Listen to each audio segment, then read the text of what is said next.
Assalamualaikum warahmatullahi wabarakatuh. Baiklah, saya Fitri Ruta. Saya akan menjelaskan tentang dasar ontologis, epistemologis, dan aksiologis. Baiklah, saya akan menjelaskan tentang dasar ontologis. Ontologis menurut Aristoteles adalah ilmu yang menyelidiki hakikat sesuatu atau tentang ada keberadaan atau eksistensi dan disamakan artinya dengan metafisika. Bidang ontologi menyelidiki tentang makna yang ada atau eksistensi dan keberadaan manusia, benda, maupun alam semesta. Secara ontologis, penyelidikan Pancasila sebagai filsafat dimaksudkan sebagai upaya untuk mengetahui hakikat dasar dari sila Pancasila. Pancasila yang terdiri atas 5 sila, setiap sila bukanlah merupakan asas yang berdiri sendiri, melainkan memiliki satu kesatuan dasar ontologis. Dasar ontologis Pancasila pada hakikatnya adalah manusia, yang memiliki hakikat mutlak yaitu monopolaris atau monodualis.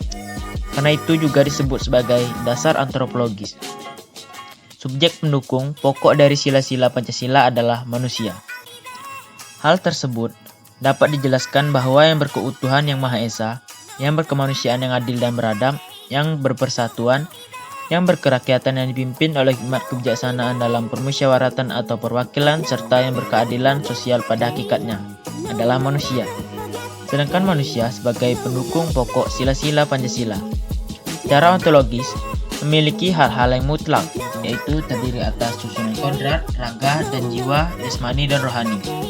Sifat kodrat manusia adalah sebagai makhluk individu dan makhluk sosial, serta sebagai makhluk pribadi dan makhluk Tuhan Yang Maha Esa. Selanjutnya saya akan jelaskan tentang dasar epistemologis. Epistemologis adalah cabang filsafat yang menyelidiki asal, syarat, susunan, metode, dan validitas ilmu pengetahuan.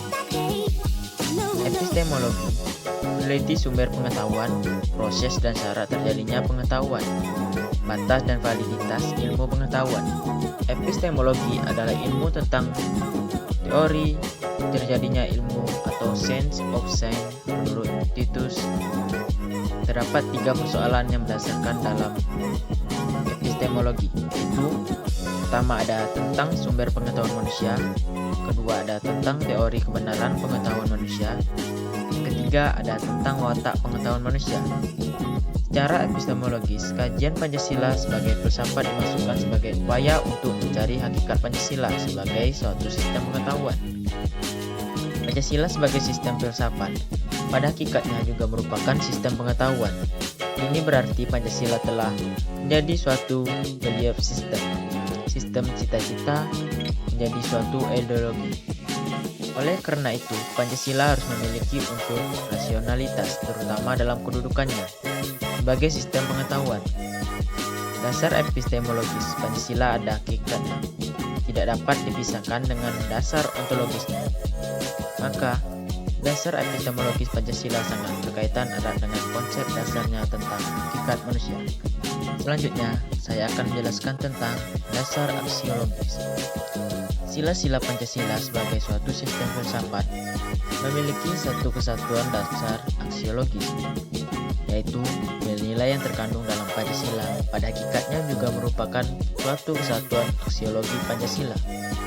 Mengandung arti bahwa kita membahas tentang filsafat nilai Pancasila.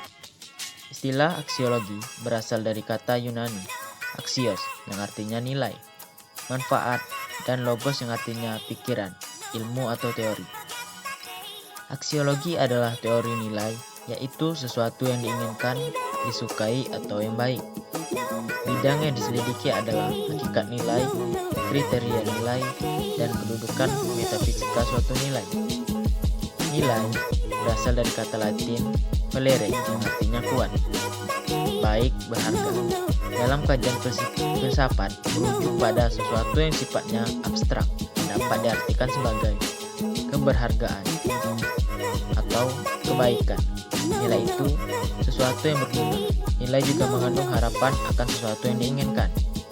Nilai adalah suatu kemampuan yang dipercayai yang ada pada suatu benda untuk memuaskan manusia, atau Dictionary of Sociology and Relative Science.